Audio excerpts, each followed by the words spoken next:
Hello everyone, and welcome to episode 2 of my game collecting series. This episode is dedicated to one of the greatest PS2 games of all time, known as Bully. Bully is a game that really left a mark on me, and most people that had a PS2. It still holds up very well today, having many fans from across the world who still talk about it. The community for Bully goes strong, and you can see many videos come out all the time about it. So I can still remember the first day that I saw Bully. It was in a pretty short commercial, but there was so much going on in it, and after that I knew it was a game that I wanted right away. I ended up getting Bully for Christmas, which is just one of the greatest and most anticipated times to be playing a new video game back in the day. Even now, that's probably why I love playing it during the winter. It just feels like the best time to play to me. I also really appreciate how the game has a winter chapter. I always take my time when I get to that point. Bully is a game that you can tell they put a lot of heart into. It's evident by the immersive, random, and highly detailed world. Besides all this, there was so much cut content not included in the game. It's one more way you can tell how much love they gave it.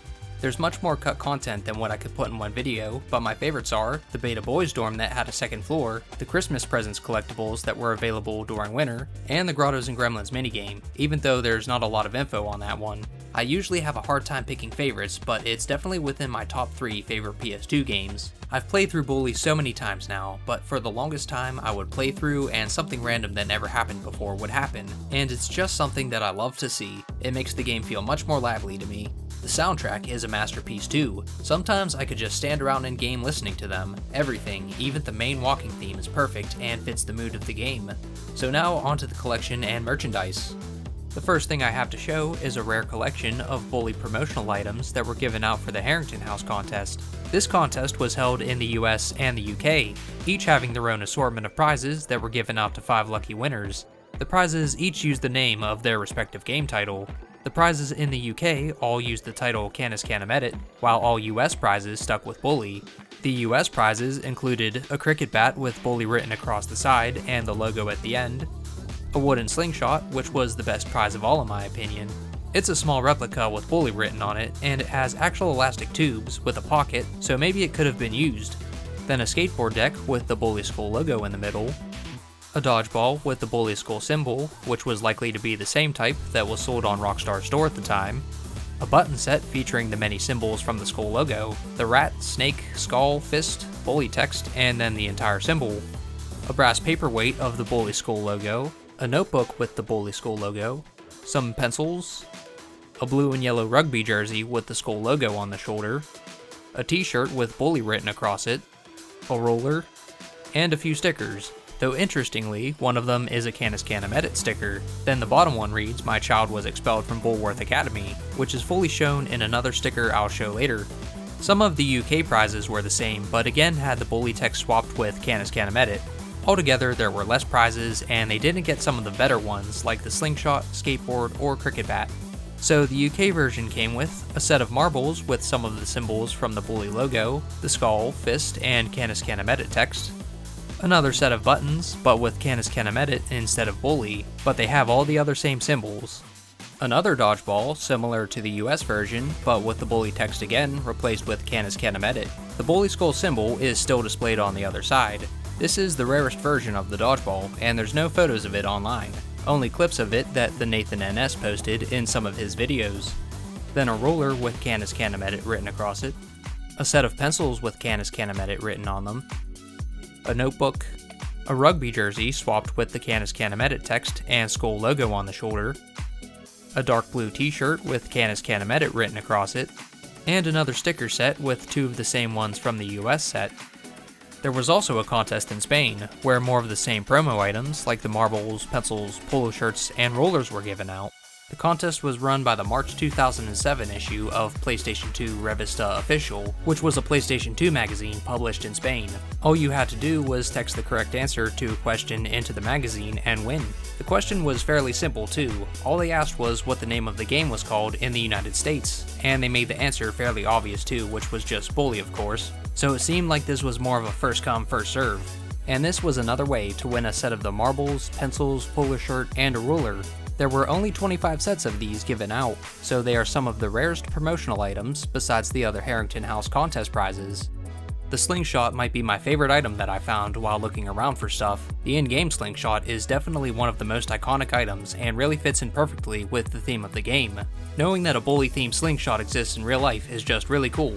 It looks pretty small and not very usable, but it's still a neat collectible and a nice trophy to look at. The slingshot is pretty rare, and I haven't seen anyone who actually still has one. The cricket bat is probably my second favorite here. This is definitely something that would be great to display somewhere in a game room. This one looks like it would take more work than most of the other prizes to make.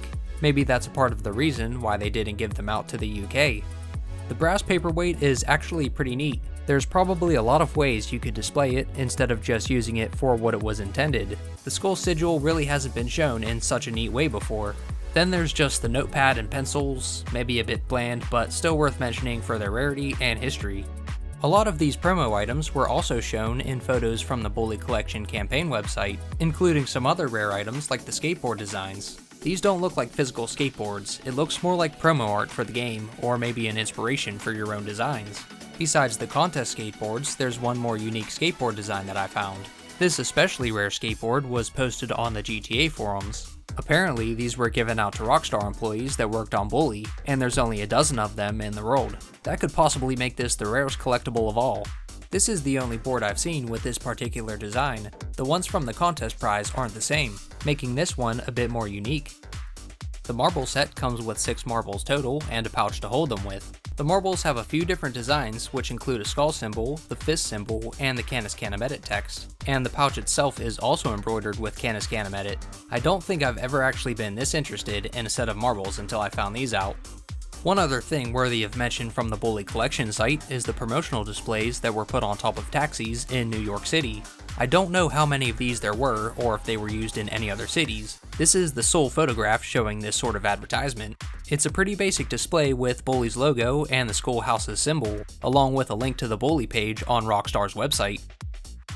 Another thing that most Bully fans have probably never seen are these whippersnappers. It's a small pack of those snappers that explode when you throw them at the ground. These were apparently a giveaway back when Scholarship Edition came out. It looks like it was also given away with a few other items, including some stickers. I'm not sure whether or not these were exclusive to the Wii version that's pictured with them. This is the first time I've ever seen something like this, and I've been looking at Bully content for years, so these were pretty secret until now. The Bully Special Edition, also known as the Collector's Edition, is something that I was lucky to get in my own collection recently. Bully Special Edition is one of the more common but still expensive collectibles around. This was because the Special Edition was released on October 12, 2006, which was just 5 days before the game's official release. It was available only from GameStop and EB Games. Back then, it was only $10 more expensive than the standard version, but so few people took notice and were able to get one. It was also only available in the United States as well, so even though it was possible for players in Europe to get one by paying extra for shipping and dealing with the sellers, it's definitely much rarer overseas. So today, it remains as the most elusive version of the game. The Special Edition comes in a large box designed as a vandalized locker with some etched drawings, and other cosmetic damage to fit the theme. On the spine is some more of the same and the Bully text logo. On the back is a continuation of the locker design with the Rockstar logo in the middle. There's also actually a back cover that comes with the Special Edition, but it's pretty much unseen outside of the sealed copies. It's a separate page of cardstock that wraps around the back, and on that back cover are more screenshots and info about the game. It's also the only place where it's labeled as the Special Edition. Most used copies are missing that page and have all of the outside cover ripped off. The front also has a thin cardstock cover displaying the black PS2 bar at the top, and the rating and Rockstar logo covering the bottom like the original case would. The front features the Bulwark skull symbol and opens up to a page with some promotional photos of the game, and a slot to hold the actual copy of the game in. Opening up the box, what's inside is a dodgeball, a short comic book that has a poster on the back when fully opened, and a Rockstar Game sticker. The dodgeball is probably my favorite item in the box. Inflating it was a difficult decision, but I figured if I'm going to preserve it, then I gotta show it for what it is. Also, there are a few different versions of the dodgeball. The biggest difference between them is their colors. The one from the Special Edition is a very dark blue. Rockstar also sold these dodgeballs in their store where you could buy one online. This version of the dodgeball was a much lighter blue. These dodgeballs were also another reward that were given away to the US and UK through the Harrington House contest. The comic book and poster has the same design in mind as the in-game comic theme. When I played Bully a long time ago, I always wondered if there was more to these comics. They show up all over the place, mainly in the loading screens and menus though. Most of the characters shown in them don't seem to resemble any in-game characters, so I thought maybe it was referencing something else like promotional art, or maybe that they would be explained at some point. It's another detail I've come to truly appreciate, and is another part of Bully's masterpiece design. What's interesting with these is that there's a bunch of random one-off comics that actually include dialogue, unlike any that we see in-game.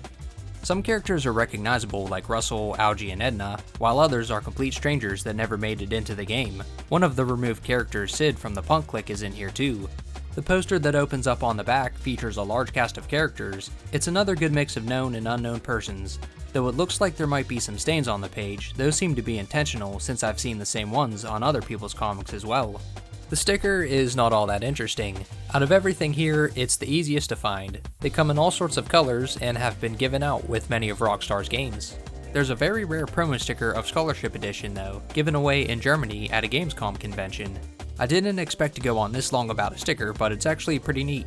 It's a pretty big and colorful sticker and has the comic themed background on it. It was also given out with another Rockstar Games sticker.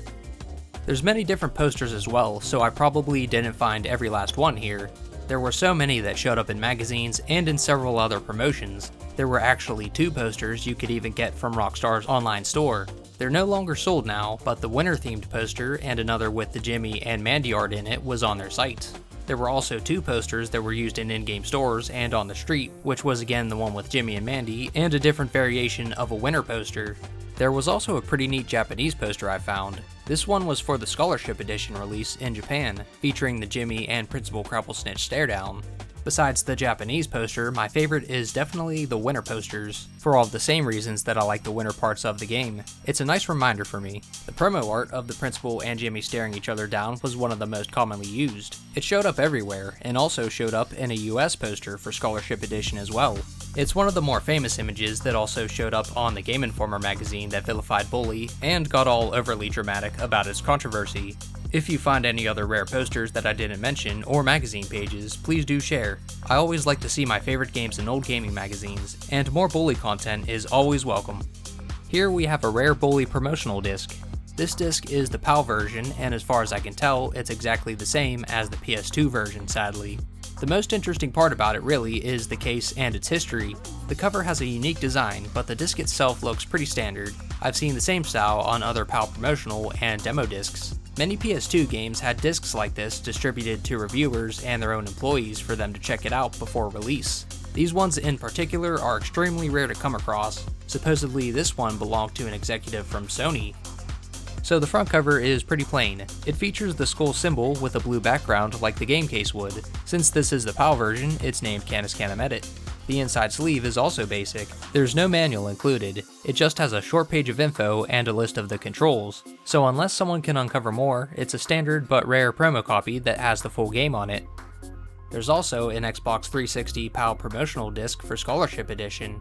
I can't say for sure if this one has any differences, but if they did, it would probably be pretty minor. They wouldn't have any of the pre-release differences like the North American pre-release versions. It's simply a labeled promotional copy, and the back cover details some of the new features expected in Scholarship Edition. New missions, classes, characters, 2-player minigames, new rewards, and achievements. All of these details seem to match up with the final release, so I don't think there's much to investigate here.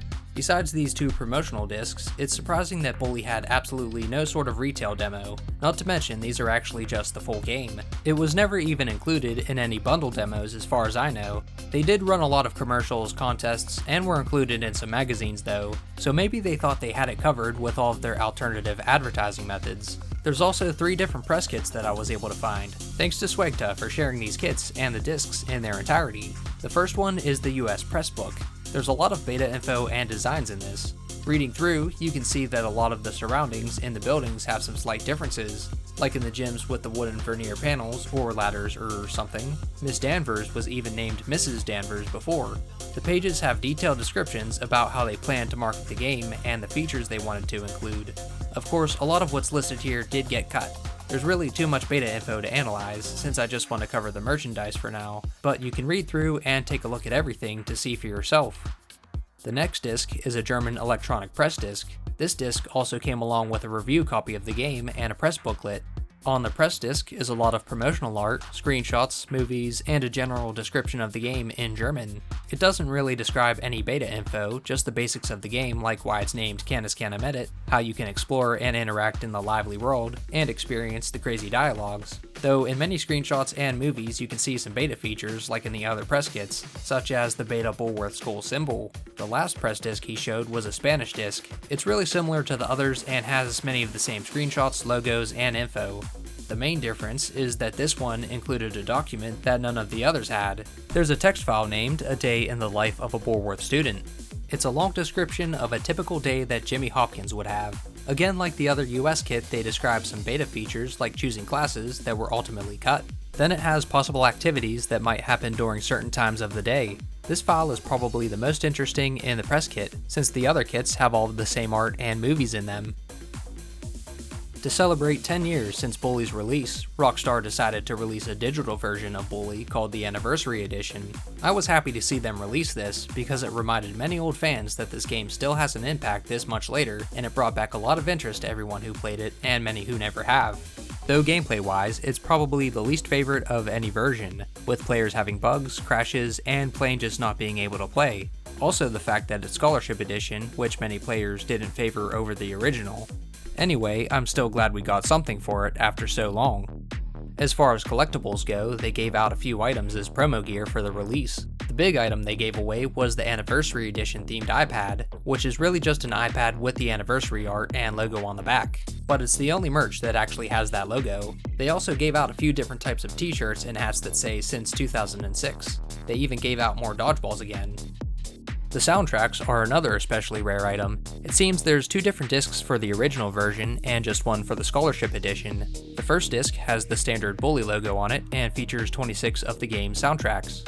It looks like there's also a variant on the Bully Collection campaign site where the disc has a large skull symbol on it. It's pretty low res though and doesn't really have a center, so maybe it was concept art for when they were selling the OST, or they just wanted to show the design and edited out the other parts of the disc.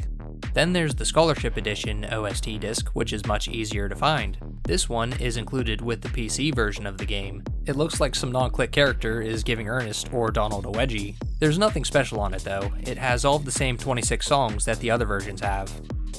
Like many PS2 games, Brady Games had published a strategy guide for it. It's a pretty neat guide, there's plenty of great artworks, all sorts of tips, it pretty much covers everything in the game. There's also some small bits of beta content in it, and other interesting facts you might not have known, such as the 2 bells for 2 classes you could have picked between, changes to many features, locations, the HUD, and more. Some of the neat facts included is stuff like the island where you fight the pirate actually has a name. It's called Last Island, don't know why, but it's cool to know that they named it. There's plenty of stuff like this in there. Then there's the high-res maps they use for collectibles and missions that are pretty helpful and they look great too.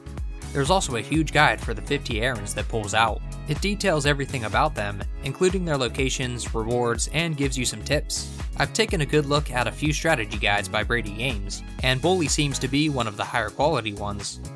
Something that recently showed up online was a fan-made Bully Ultimate Edition, which was created by Hussein Al-Raji.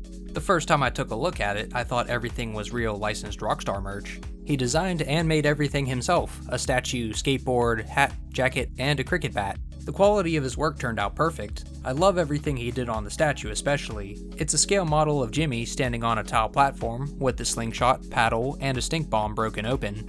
The hat and jacket have a Bully skull sigil patch and looks like something that would be worn in game. The cricket bat and skateboard are great workmanship. It takes a good bit of machine work to achieve this sort of thing, and then was sanded, stained, and painted. I never expected to see something this cool come out for Bully in recent times. You should check the link I put in the description to see his video about it. Sadly, we never did get a Bully 2, after it was cancelled and restarted numerous times. I say this a lot about game sequels though. I would have loved to have had Bully 2, but I can't be too disappointed because of what we already have. I can keep playing Bully 1 forever. I think the time for a fulfilling Bully 2 also may be long past. The older eras of PlayStation allowed for much more creativity. The same people wouldn't be working on it, and I don't think it would be able to emulate the original Bully feel. If it does come out, I hope it takes a lot of elements from the first Bully, but I just can't imagine them being able to reproduce the same aesthetic. Of course it would be open-world, but with how realistic graphics are now compared to how the PS2 was, the fighting and use of weapons just won't be the same. You hit someone in Bully and you feel like you hit them, but there's no blood or visible damage, which I was always okay with. Sure, Bully was violent, but it wasn't bloody violent, and I think that's something they would have a tough decision to make on. Plus now there's so much more expectations story-wise with games. Bully's story was good, but it definitely wasn't perfect. The story doesn't always make sense, and there's quite a few gaps. But again, for the time of the PS2, it was pretty decent, and it worked for what the game was. Not to mention the slowness of game development by game studios nowadays. It's taking Rockstar forever to develop GTA 6 while they milk every last drop out of 5. If they're going to develop something new, it's going to be one of their top investments, and less likely to be a sequel to a game as old as Bully that's not as well known.